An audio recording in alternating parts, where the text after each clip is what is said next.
listeners. Welcome to Grief Out Loud. Remember the last time you tried to talk about grief and suddenly everybody left the room? Grief Out Loud is opening up this often avoided conversation because grief is hard enough without having to go through it alone. We bring you a mix of personal stories, tips for supporting children, teens, and yourself, and interviews with professionals in the grief world. Platitude and cliche-free, we promise.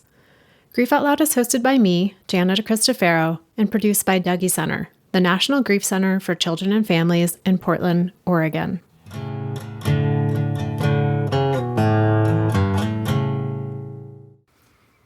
Did any of you catch the Elmo phenomenon that happened last week? For those of you who don't know him, Elmo is a cute little red puppet from a show called Sesame Street. And Elmo has somehow figured out how to post online. Last week, he got on X, formerly known as Twitter, and asked, "Elmo's just checking in. How is everyone doing?" Based on the flood of responses about exhaustion, sadness, rage, overwhelm, and existential dread, it was pretty clear that people are caring a lot, and they need community, or at least a cute furry red puppet, to talk about it with. You might also be wondering, why am I talking about Elmo? But his recent fame as global therapist seemed fitting for this episode, which is all about what happens when you push grief aside and put it on hold, and the freedom that can come when you stop doing that and you start to let it out with the support of family, friends, and community. For those of you who watch basketball, Channing Frye is a name you might be familiar with. Channing played in the NBA for 14 years in the early 2000s and 2010s.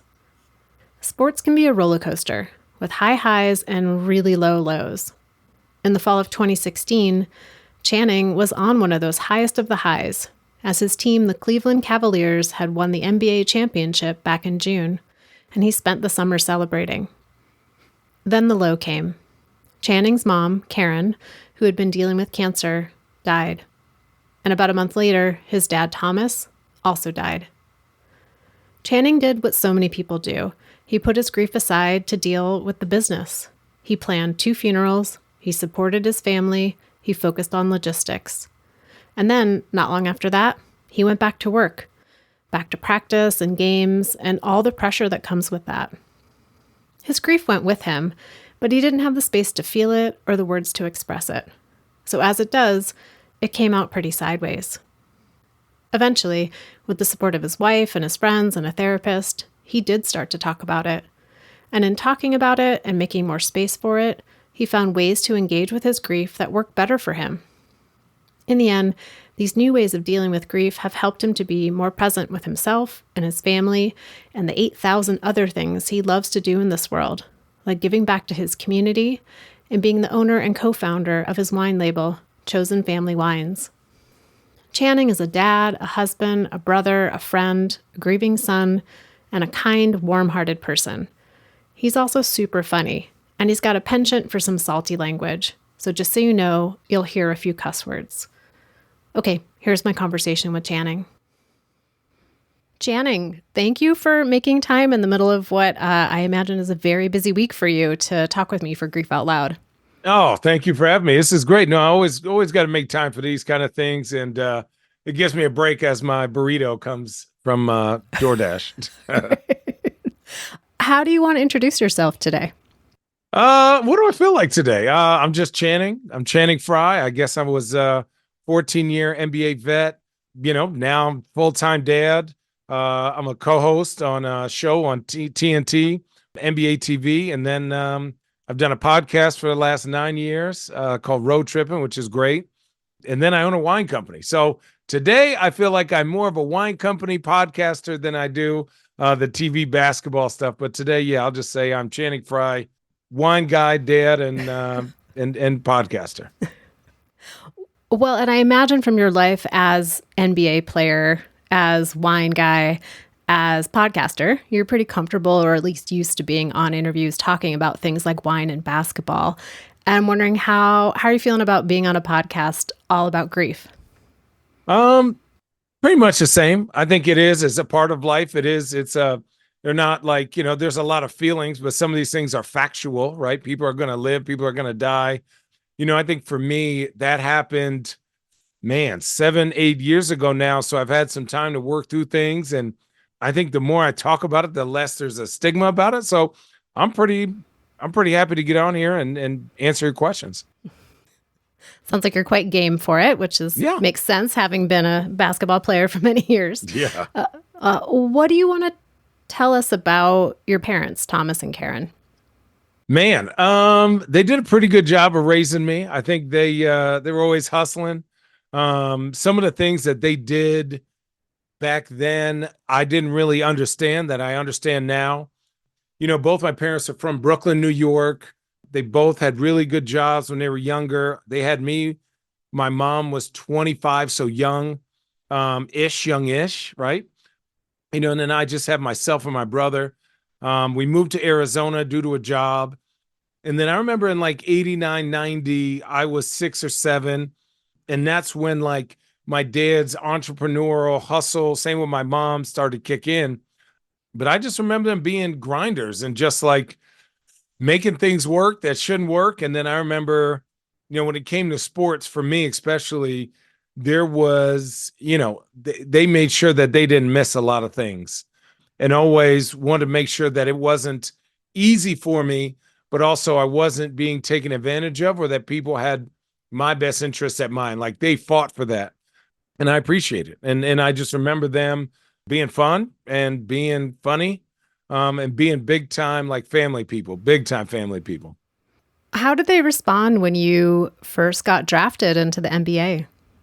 Well, that was pretty crazy. I would say it was a roller coaster. My dad was in, he was very type A, meaning, he didn't want things to just happen because of chance. And so there were certain things that he would do during that process, whether that was just, figuring out what agent I was going to sign with, coming on meetings with GMs and stuff like that. Really just wanted to make sure that, his son was in the best position possible. Getting drafted to New York, in New York, when my family's from New York, I think I had 75 people there. It was huge. I'm the fourth or fifth oldest. I think I have 50 cousins, 40 or 50 cousins. So it's a huge family. My mom was one of 8 and my dad was only one of 2. I was always taught, just don't worry about the end of the stairs, worry about that next step.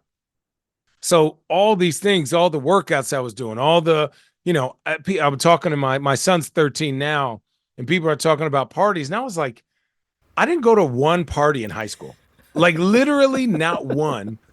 And I was just not that dude. And I just didn't remember that. And I remember like that sacrifice was worth it. And then in college, just really putting my head down and trying to, first goal, I want to start. Second goal, I want to start all year. Third goal, I want to be all Pac-12, Then I was like, hey, I want to make the league. And before the draft, I was supposed to be a late second round pick. So like 30 through 60. And then I had a really good NCAA tournament, did some really good workouts, and went from that to I got drafted 8th. So that's a pretty big jump. And then when it actually happened, it was the best. It was the best. I freaked out internally. So, Channing, if we were to be at one of your games way back in the day and your mom and your dad are there, as they were oftentimes, what kind of fans were they? What would we have seen them doing and saying?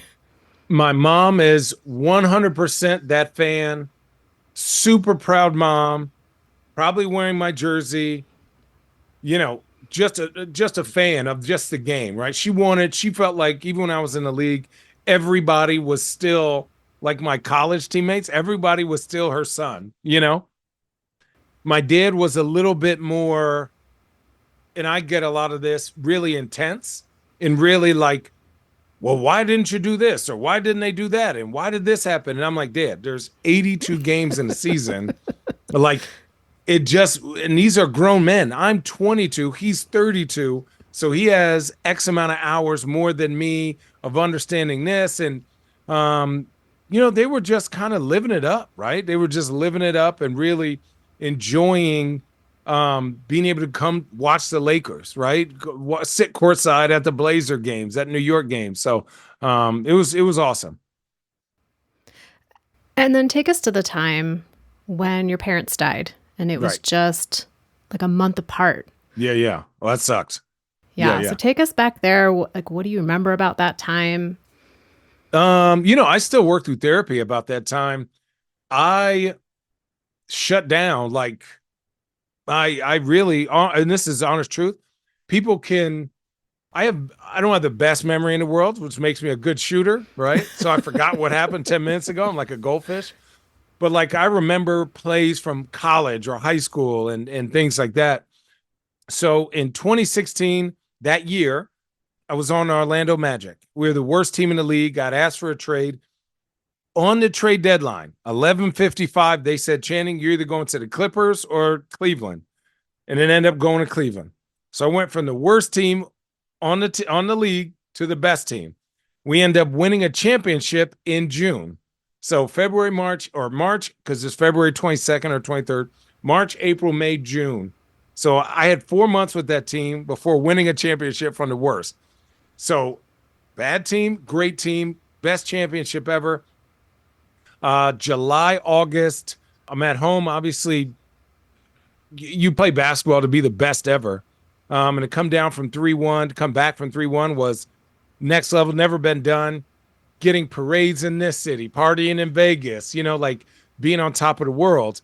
I remember, my mom had battled she had like ovarian cancer, then stomach cancer, kind of spread, but it wasn't like, I was like, oh, okay, she'll fix it. She'll work, she'll get it. My mom's tougher than that. And she had got rid of it, had some surgeries, got rid of it.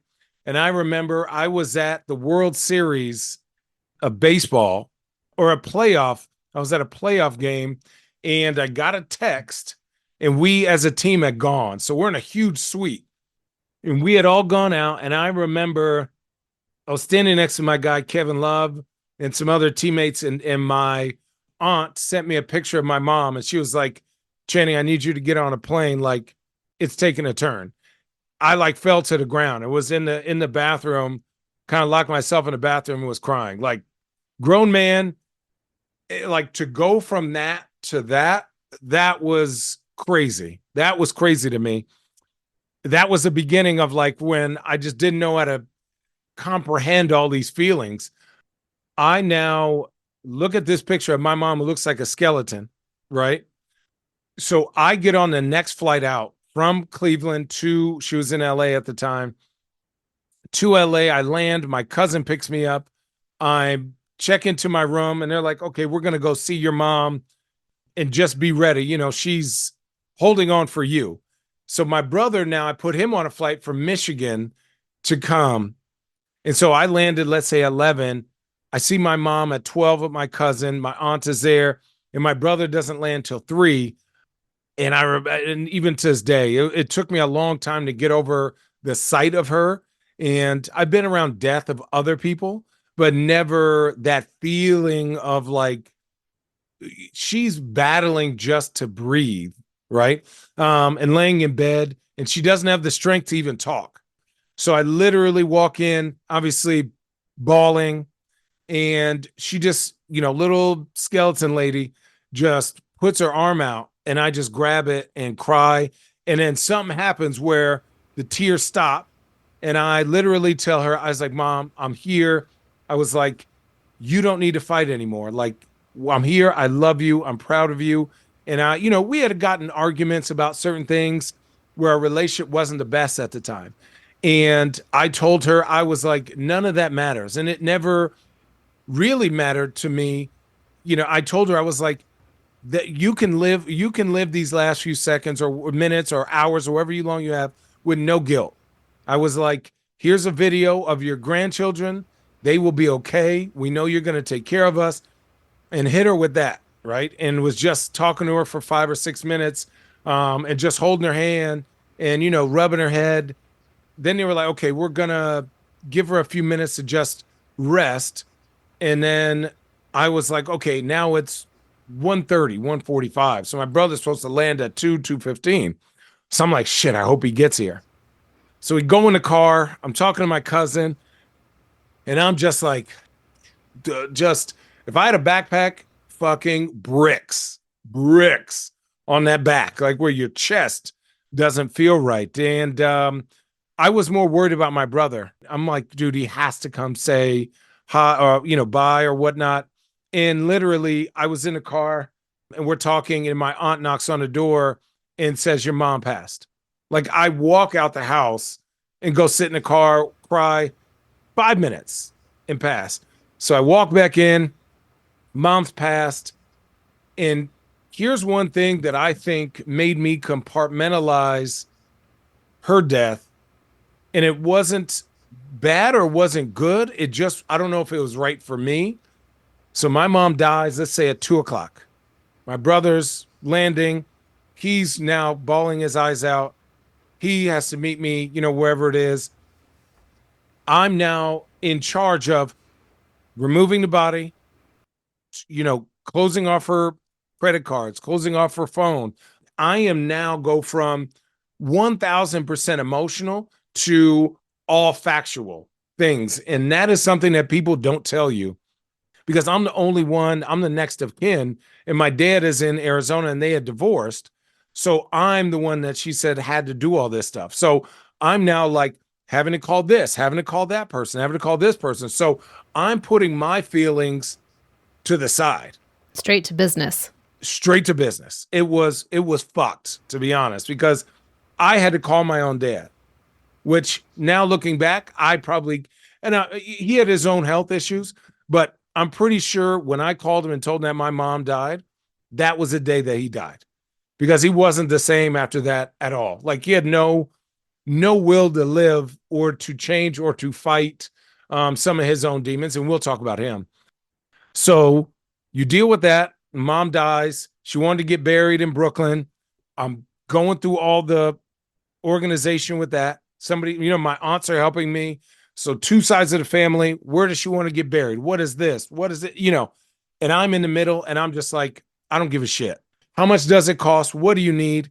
And then obviously you have family members talking to me, and I'm numb to the world. And they're like, well, we can't afford to fly out there. So I'm just like, whatever. All these different things are coming into play. Well, we can't afford a hotel, and I want to see this and that. And it just wasn't fair. Right now, I'm on the Frye side, which is my dad's side. I'm the oldest, right? So obviously I have a lot of responsibility. Obviously, I'm a millionaire. I played in the league a certain amount of money, a certain amount of years. But I feel like looking back, they tried to put me in a position of like making decisions or not. That made me compartmentalize it even more. Seems like everybody came to you for something. And I'm just like, guys, I can't even, dude, I was like, I can't even comprehend. Now, what helped is after that funeral, my aunt talked to me and was like, hey, let's figure out a way, if this ever happens again, how we can clean this up. Right? Because it's not fair to you. That was too much. So when the night after, so my mom got buried in Brooklyn, I flew my dad out. All my kids are there. And my dad is like gone. I feel like, he had struggled with alcoholism and, a little bit of mental health. When my parents split up, he just didn't, again, he wanted to control a lot of things. And when his world blew up, him and I had some big time arguments where I was like, set boundaries. And he wasn't used to me setting boundaries for myself and my family.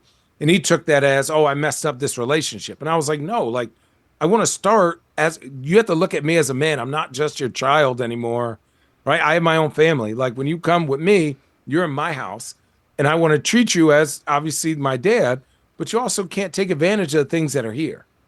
So anyways, go through that. When I saw him that night, my wife and I were like, we got to move him out of Arizona. Like, he's not here. He's half and half. It was wild. Then during that month, I was talking to his family, talking to my aunts and uncles over there. I was going to move him to Greensboro, North Carolina, where his family, where he could be around people to, when somebody dies, you especially like your mother, your wife, your sister, or brother, you lose steam for the world. You lose, living is just putting a foot in front of another thing, right? You may trip, you may fall, you may slip, but you're putting another foot in front. My dad was taking a step, standing up, wanting to sit down. And I was like, no. Like, we're going to keep moving you. So I'm pretty blank because I've obviously compartmentalized my mom and her death, and I'm all business, but I rush back to playing basketball at the top of that. So I'm not emotionally invested, which I can't be in this basketball game. I'm just here so that something is in my mind. So Thanksgiving comes around. I'm actually at my best friend's house, who was my teammate, Richard Jefferson. I put my phone on the side. We're getting ready to eat Thanksgiving dinner. I get a call. My wife gets a call from my uncle. And my grandma found her son. They think he had a heart attack. Something was going on. They found him dead in his apartment. At that point, that's when I would say it it got bad for a while. It got bad for me for a while. What did that look like, Channing, for it to get bad? Dude, dude, the drinking was crazy. And I'm a big dude. But I remember I that night basically drank till I threw up because I didn't want to be there. I didn't want to do anything. Got on a plane, went to Phoenix, had to clean out his apartment, then saw how he was living. And everyone's like, well, people are going to ask these questions like, oh, you have all this money. Why don't you help him and do this? If he was that, just imagine what I had provided and why we got to that point. So I don't want anybody listening to this to think, oh, I just left my family out to dry. It was never that. But at the same point, I have my own family. And if you can't take care of $5, I'm going to trust you with 50 or 500, right? So that's where we're at. I had a chance to go see him, and my brother was there with my uncle and my cousin and his mother, which I felt bad for, my grandma. And I didn't even want to see him because I was like, I don't want this to be real. I don't want this to be real. And then I had to set up another funeral, right? This time I got a lot of help. This time I got a lot of help, and it helped, but it really didn't. It really didn't. I don't know if there was a day that I wasn't, I wasn't even, I don't want to say conscious is not the right word. I was floating, Not present in your life day to day. not remotely present. The minute I woke up, I was like, and I didn't sleep that well anyways. I was like, and my family's trying to cheer me up, my kids, my wife, my friends. And I'd be driving to practice. I'd cry the whole way to practice, wipe my tears in the car, and then go into practice and just fake it to make it. And you could tell I'm a very happy-go-lucky person and very optimistic. If I was shooting and I missed a couple shots, I'd kick a ball and all these things would start to happen. So finally, they're like, Channing, we want you to talk to a therapist. But at that point, I didn't know it was anger. Where my grief was big time anger. You know, just, I don't want to say like a child expecting the world to be fair and luscious and awesome all the time, cursing God, like why me? What the F did I do? Not understanding basketball, the thing that's a gift. It was just like, whatever, whatever, you know, Hard to connect with the things that felt like big priorities before. there was nothing. Honestly, I could have walked away and lived in a forest. And if, again, I could have floated away and I did a little bit, and everyone's trying to help me figure it out, I was the only one that could figure it out myself. And there are certain things that changed my life, of course, obviously, since that. But, that whole year, I just dealt with dealt with it. And I kind of put it to the side. We went to the NBA Finals that year. I can't really tell you. I don't remember that year, really, after that. I don't remember much games.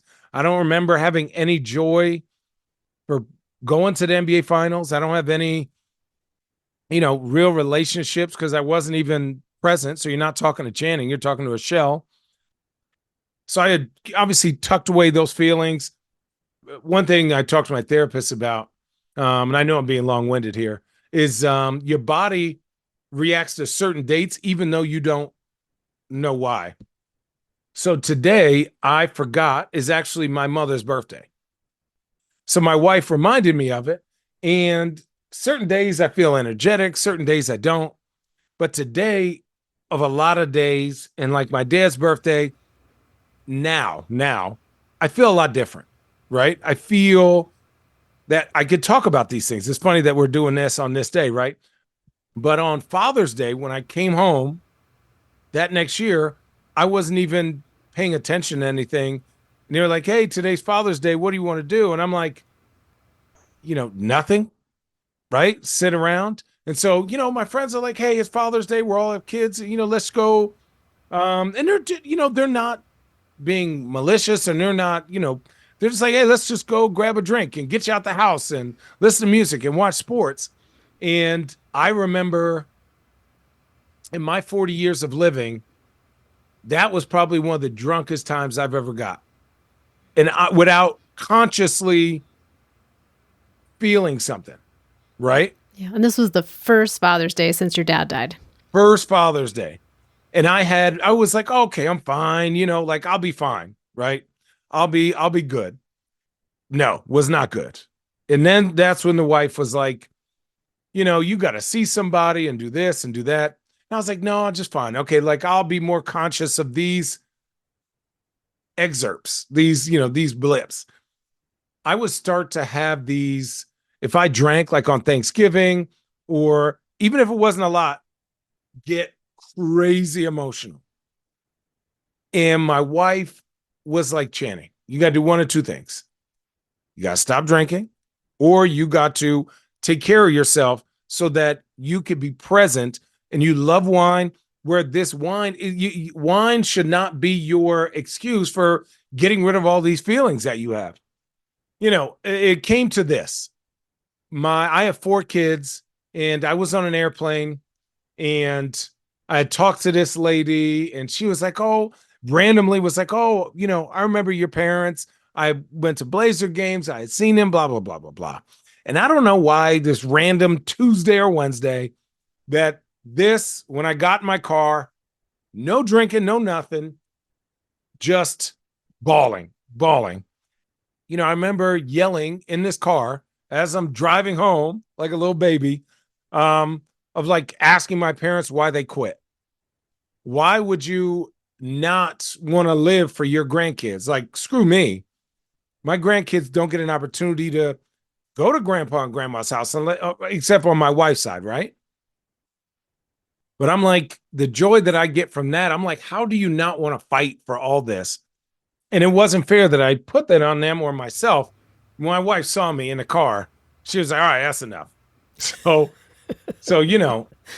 she was like, dude, you got some deep-seated stuff you need to work through. So last 3 years, I've been seeing the same therapist once a week, every week. And I feel a trillion times better. She's a grief counselor, really just helping me understand certain dates, how to prepare for that. One big thing is that my dad is buried in Arizona and we go to Thanksgiving in Arizona every year because it's nice, it's hot, it's warm. First year, obviously cried a little bit, and second year was great. It was great. Third year. So first year I cried, second year nothing, third year it was great. We brother stayed with me. It's like we're taking that power back of a place. Like I love Arizona. Like I love Phoenix. It's where I grew up. It will always be home to me. And the fact that my dad is laying there and the fact that I don't have any family there, but I have friends, it allows me to let go of some things, right? That have really helped me to be more present, and to be a better dad and a better person. I'm wondering, you mentioned like early on your team was like, you got to go talk to somebody. Channing, you're kicking balls. You got to go to a therapist. Yeah. And you're like, the only person who's going to get me to that place is me. And you are working with a therapist. It seems like it's been really helpful. I'm curious, day to day, are there certain things that you do that help you stay in that spot of being connected and grounded? Yeah. What I've noticed is I'm big when it comes to music and writing things down. I'm an accomplishment guy. No matter how big, how small. Like today, I woke up energized. Hey, I'm going to get A, B, C, and D done. I'm going to make these calls. I'm going to get this scheduled. I'm gonna get my truck fixed. I'm gonna meet with, Nani, who works with me. I'm going to go to the bank and send this check there. Like I'm gonna do all these things. And each time I do those things, I go, okay, I'm here. I'm like, it seems stupid, but for me, it's really important. I'm also just in a space like this little office. It's like an extra room we have above the garage. I've made it where there's wine maps here. There's my video games here. There's pictures of my parents right here. There's, my little U of A sign here. So there are things here that make me feel happy and remind me of how far that I've come and what more do I want to accomplish? Is even if it's little, even if it's like, okay, there's a trash bag here. Let me take the trash bag out, right? It makes me be present. It makes me just here in life, right? And then sometimes if life gets too crazy, I just have to lay down on a bed and I've got some anxiety attacks of I'm a busy guy, right? I have four kids, a wife, my own life. I travel all the time. I got three different TV shows, a podcast, a small wine business, right? There's other things I'm involved in. And sometimes it gets to be a lot. And sometimes I'm just like, screw it. And sometimes I just got to put my headphones on and just listen to like the ocean or listen to a rainforest and just realize that like here is the most important place that I'm supposed to be and just kind of work on breath work like that.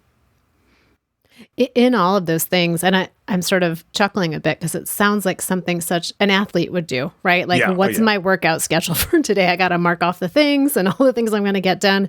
So it seems like your training as an athlete sort of is providing a little bit of scaffold for like how these things you do day to day to stay connected. Yeah. I mean, I've been retired 5 years, and the first 6 months of me being retired was not pretty. It was not pretty because I've never not had someone tell me what my schedule was. Right? Like, it's hard for, people in the army because everything is dictated for them. When you wake up, when you go to sleep, when you're going over here. For me, I've fallen in love with that routine based, but I've shrunk that down over the last 5 years to just tell me my calendar a month ahead of time so that I know. That's good enough. Yeah, having a checklist of things and seeing those little accomplishments is like, okay, we are getting things done. You're not inundated or, excuse me, it doesn't look so daunting, right? Are there ways too that you stay connected to your mom and your dad? I got little trinkets all over the house. Like I have this picture that I've had since I was 4 years old, always right here. There's one near my bed. And then we're moving. So obviously we're taking stuff down. But my wife was like, hey, there are a bunch of pictures that just have been that came from my mom's house or my dad's apartment. And they were like, I want to put these up in the next house because there's none up right now. And I was like, sure, fine. And then we take road trips a lot. And so my wife never, we've known each other almost 20 years. And she was asking me about my history. Right. And so I was like, yeah, my grandpa was a Tuskegee Airman. My other grandpa was a Navy chef. And then my great uncle was the first black shipmaster, all these things. And she's like, wait, what? So she's like, why would you not tell? I was like, well, it's just what it is, right? I never even thought about it. So what we've been doing is like teaching our kids like both sides of the family, getting them more involved at like what Tom and Karen, where they're from. I took my little girl, Margot, to New York. Probably going to take her back hopefully this year, maybe my son too, and just show them the city that like I grew up loving and that my parents are from, show them where they grew up and all these type of things of like seeing the world from a different perspective. So yeah, that's kind of where we've been doing it. Yeah. So your own personal connection, but really helping your kids have some sort of tether back to the grandparents. Correct. And then, my dad was into owls, right? He looked like an owl. He always had books. He was always reading, had weird glasses. And so it's funny is that this whole thing sits next to my desk. And it's little things like this. And then my other desk where my kids use, they mess up. There's a big owl. And just seeing things around the house and around the world, it's like, you know what? Good to see you guys. Good to see you. Lights flicker. I go, hi, mom and dad, and my kids acknowledge that too, whether that is or not. We just said, hey, that's a reminder of people that have passed on. That's their way of just saying we're checking on you. And so the kids are like, hey, tell your parents to leave us alone. We're trying to go to sleep. I'm like, you tell them. I'm not, they don't listen to me.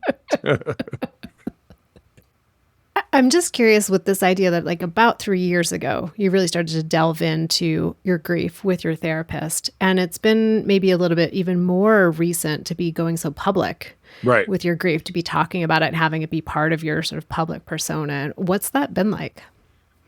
It's been pretty awesome. Hopefully people realize that, like, sometimes talking about it, I would say most of the time talking about it helps it not only be real, but you could talk through some of the feelings. If I'm in my head, I call it hamster wheeling. I'm not, when you say something out loud that maybe that maybe is in your head, it will sound maybe sometimes like you're crazy. It's like, I'm like, oh, my parents gave up, right? When I say that out loud, it's like, Channing, come on, be realistic. Like, that's not true at all. But when I say it in my head, right, I'm like, it feels like that, but that's not what's reality.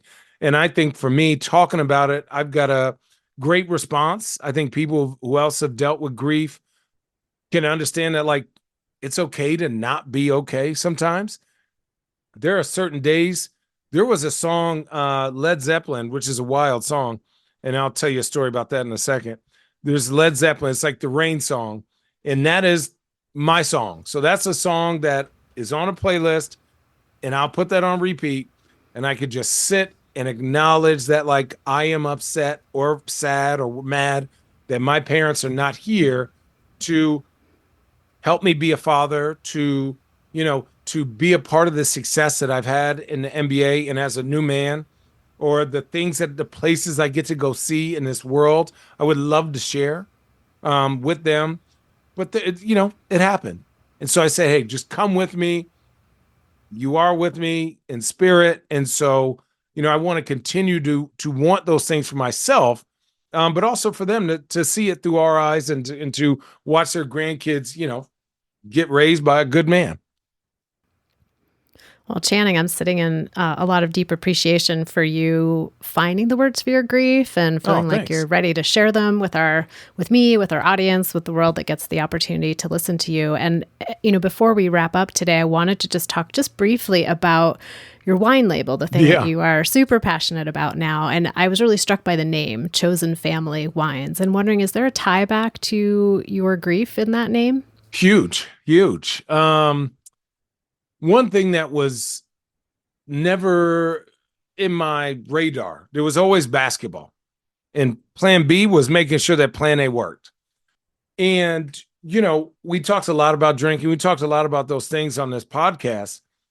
But the thing that makes me the happiest when it comes to wine is the connectivity of, like, put something in the middle of a table. Usually 99% of the time, people are going to grab it. They're going to look at it. What is this? Why'd you bring it?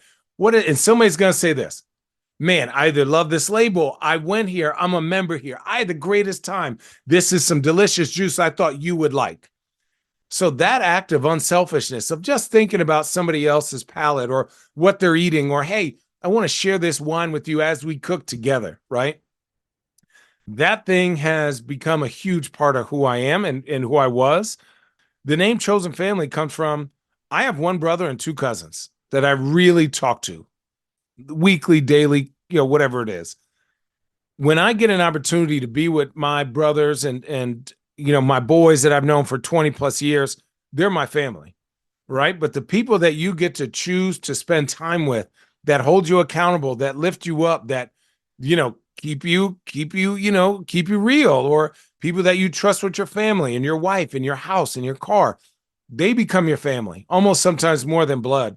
So for me, when I was down for a while, everyone knows, if they know me, I love going to a good dinner and having a nice glass of wine.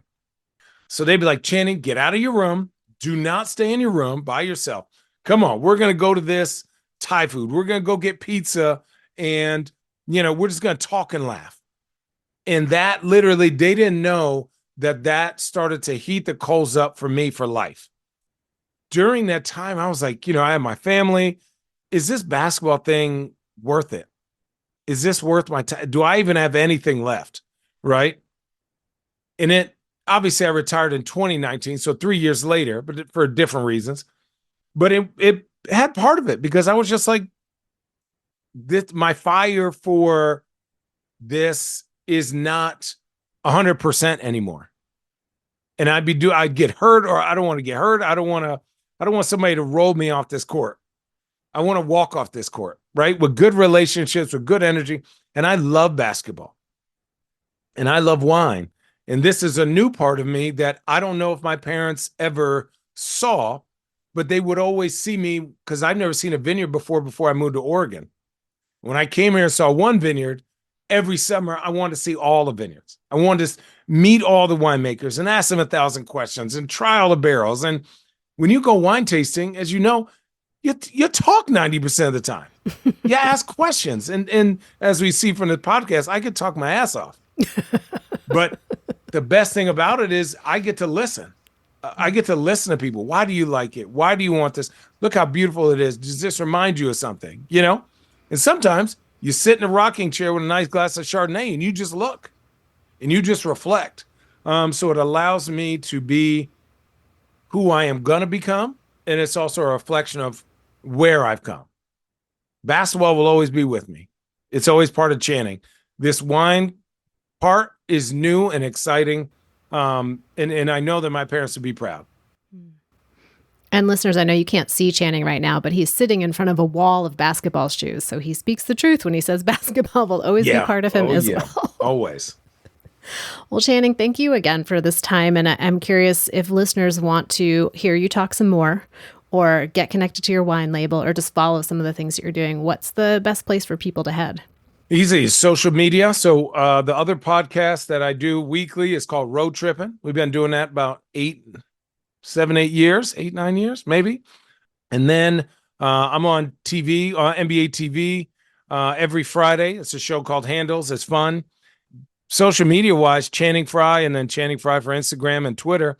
And then just Chosen Family Wines. Just follow us. I think, for us, it's not the snooty brand is saying we're better than everyone else. We just want you to enjoy your time with the people you love. That's it. Well, Channing, thank you for making time so I could enjoy this conversation with you and just really, grateful for you. Thank you. And listeners out there, I say it each and every time, but thank you for being part of the show, for making it mean something. You can reach out to me directly at griefoutloud@dougie.org.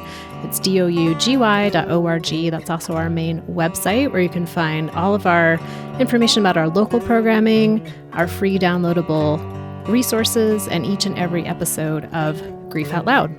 I'm always excited to share that the podcast is sponsored in part by the Chester Stephan Endowment Fund. Thanks again for listening. We hope you'll join us again next time.